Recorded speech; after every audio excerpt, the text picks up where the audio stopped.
A shared understanding of the key concepts and terminology of ITIL is critical to the effective use of ITIL to address real-world service management challenges. To that end, we're now going to explain some of the most important concepts of service management. These definitions cover 5 marks in the exam. So that's 5 marks out of 40, or 1/8 of the exam. So let's start with the most important definition: service management. A set of specialised organisational capabilities for enabling value for customers in the form of services. And you can see there that the definition of service management is in a light blue box. And all the definitions you need for the exam will be in the same light blue box. Developing the specialised organisational capabilities mentioned in the definition requires an understanding of the nature of value, the nature and scope of the stakeholders involved, how value creation is enabled through services. It's important to remember the purpose of an organisation is to create value for stakeholders. And remember, stakeholders covers both customers, suppliers, employees, shareholders, anyone else with a stake in the organisation.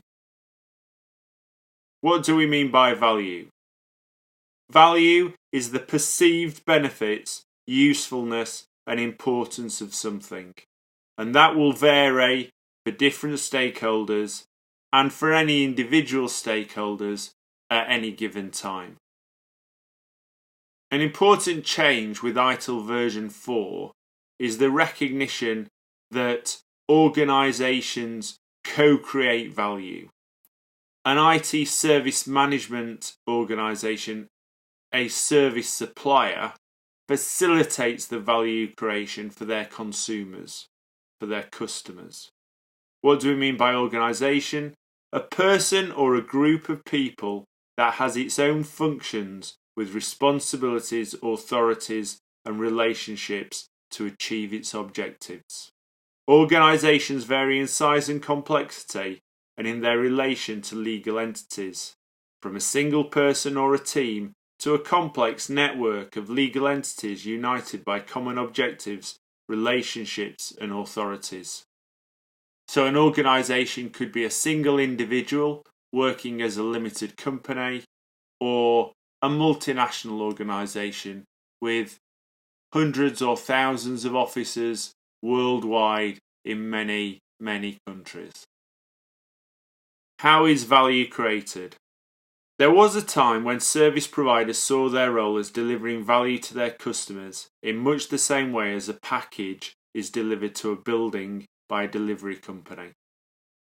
This view treated the relationship between the service provider and the service consumer as monodirectional and distant. In ITIL 4, we say value is co-created through an active collaboration between providers and consumers, as well as other organisations that are part of the relevant service relationships. When providing services, an organisation takes on the role of service provider. The provider can be external to the consumer's organisation, or they can be both part of the same organisation. When receiving services, an organisation takes on the role of the service consumer. There are 3 key service consumer roles identified by ITIL 4. The sponsor, a person who authorises budget for service consumption. Customer, a person who defines the requirements for a service and takes responsibility for the outcomes of service consumption. User, a person who uses services. So in a typical organisation, the sponsor might be the CEO or the CFO. The customer might be the CIO or the head of a department or division. And users are all the employees who use the service. Organisations co-create value with their consumers through service relationships. Beyond the consumer and provider roles, there are usually many other stakeholders that are important to value creation. For example, individual employees of the provider organisation, partners and suppliers, investors and shareholders, government organisations such as regulators, and social groups.